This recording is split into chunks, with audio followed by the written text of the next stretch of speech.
आप देख रहे हैं संविधान और कानून SK लाइव न्यूज।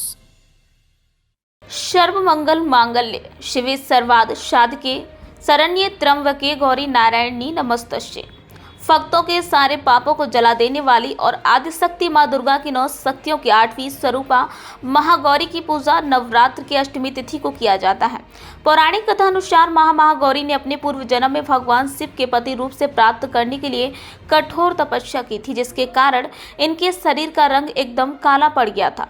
तब मां की भक्ति से प्रसन्न होकर स्वयं शिवजी ने इनके शरीर को गंगा जी के पवित्र जल से धोया, जिससे इनका वर्ण विद्युत प्रवाह की तरह कांतिमान और गौर वर्ण का हो गया और उसी कारणवश माता का नाम महागौरी पड़ा।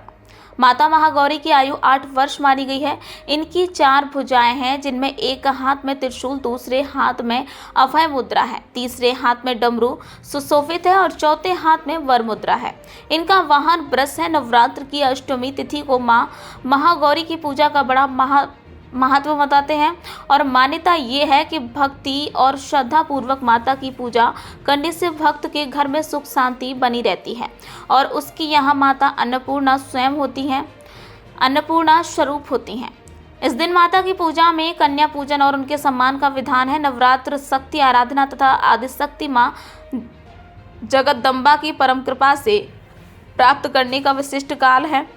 अष्टमी को महागौरी की पूजा अर्चना की जाती है। निशा काल में पूजन अर्चन करने से भक्तों को अष्टमी अविष्ट फल की प्राप्त होती है। प्रतिपदा से नवमी तथा 9 तिथियों में से मां की 9 शक्तियों का वास होता है। पौराणिक मान्यताओं के अनुसार नवरात्र में आद्या शक्ति सृष्टि के सृजन, उत्थान तथा जन कल्याणार्थ अपनी समस्त देवी शक्तियों के साथ पृथ्वी पर अवतरित होती हैं। इस समय पूर्ण श्रद्धा तथा आस्था के साथ स्वयं नियम पूर्वक ब्रह्मचार्य का पालन करते हुए पूजन आराधना करने से जगत जननी की 9 शक्ति जागृत होकर नवग्रह को नियंत्रित कर साधकों को कष्ट की मुक्ति प्रदान कर सुख शांति ऐश्वर्य आदि की प्राप्ति कराती हैं।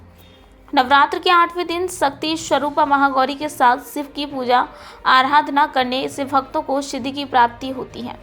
माँ दुर्गा जी की 8वीं शक्ति का नाम महागौरी है। इनका वर्ण बरताहपुर है और इनका गौरता की उपमा शंख, चंद्र और कुंदन की फूल से की गई है। इनके समस्त वस्त्र एवं आभूषण आदि भी श्वेत है।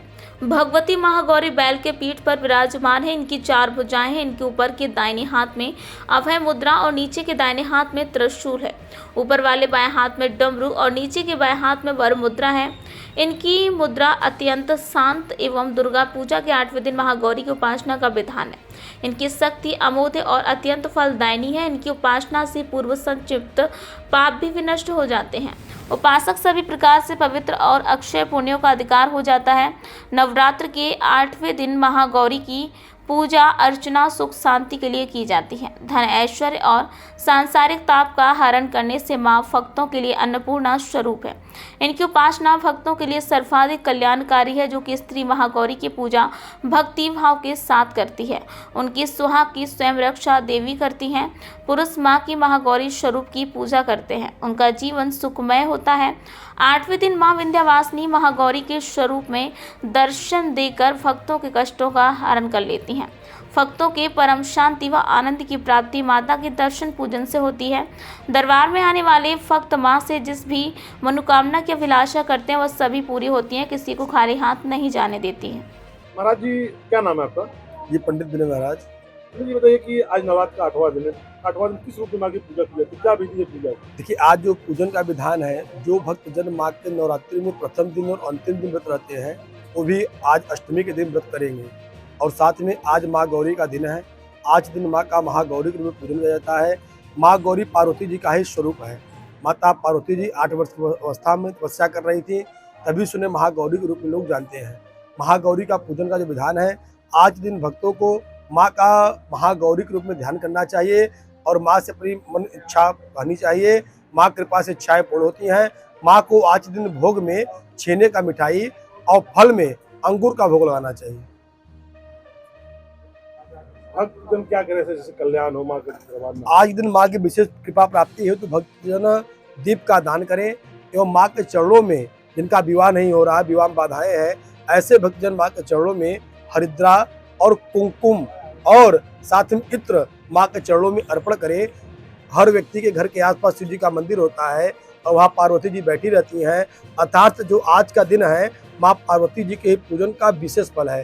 कुछ भक्तजन जिन्हें मिठाई मिलने में समस्या है वो माँ को चीनी का भी भोग लगा सकते हैं और फल के रूप में किशमिश का भी भोग लगा सकते हैं। उनकी समस्त मनोकामनाएं पूर्ण होती हैं।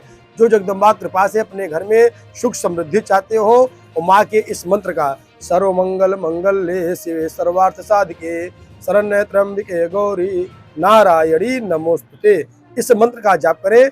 माँ गौरी के शरण में जाएं। निसंदेह जिनको पुत्र नहीं है उन्हें पुत्र होगा। जिन्हें विवाह में समस्या या किसी प्रकार का बाधा आ रहा है वो बाधा दूर होगा। उनका विवाह अच्छे ढंग से संपन्न होगा। बताएं। मैं सासाराम जिला रोहतास सासाराम बिहार से हूँ। मैं माता के दर्शन के लिए लगभग 40-42 साल से आ रहा हूँ। इस बार जो व्यवस्था हमने देखा पिछले विगत वर्षों से बहुत सुंदर और बहुत अच्छा व्यवस्था देखा। भीड़ रहते हुए भी अच्छा ढंग से दर्शन हुआ।